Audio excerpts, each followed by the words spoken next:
February 1st, 2024, Clearwater, a personal single-engine aircraft that took off from Vero Beach crashes into two homes.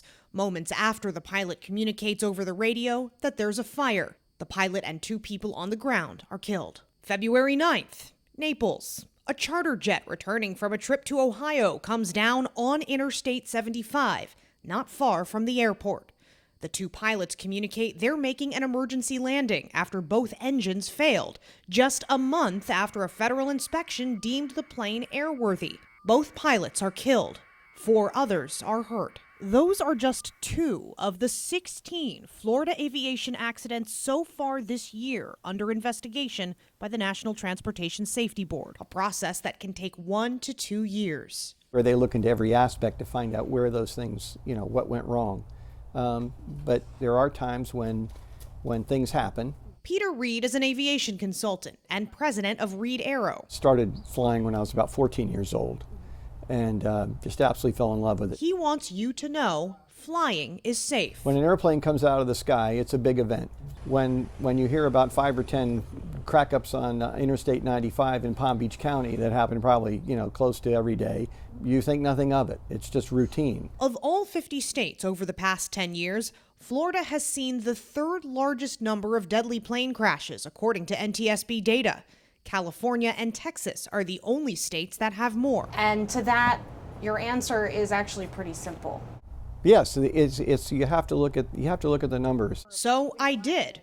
I analyzed data from the NTSB, Federal Aviation Administration, and the U.S. Census Bureau. Florida is the 3rd most populous state, again behind California and Texas. Florida also has the 8th highest percentage of its population licensed to fly a plane. We have a large number of people down here that love to fly. But when you look at the number of deadly plane crashes against the number of people, crashes happen in Florida at a lower rate than in 19 other states. Still, the FAA is working on some changes to make the skies safer over South Florida. Well, right now, I'm on a committee that is studying the controlled airspace over Palm Beach Airport. Controlled airspace is the airspace under the control of the tower. Smaller airports like Lantana and North Palm Beach are uncontrolled, meaning that instead of relying on an air traffic controller with radar in a centralized tower, pilots rely on each other to communicate their position. What they're trying to do is make sure that as the traffic builds,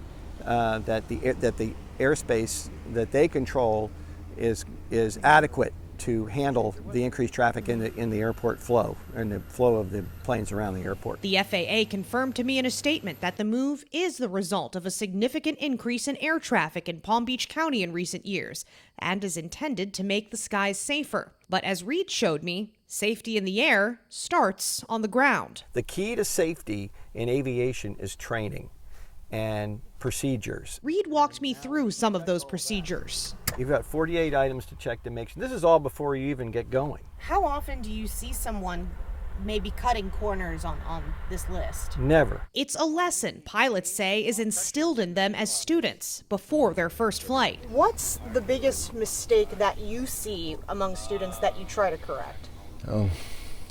Complacency, probably. Eric Ahrens is the chief flight instructor for Sky Blue Aviation. When you hear about a plane crash, he suggests you keep this in mind. Well, nobody ever starts out to crash an airplane.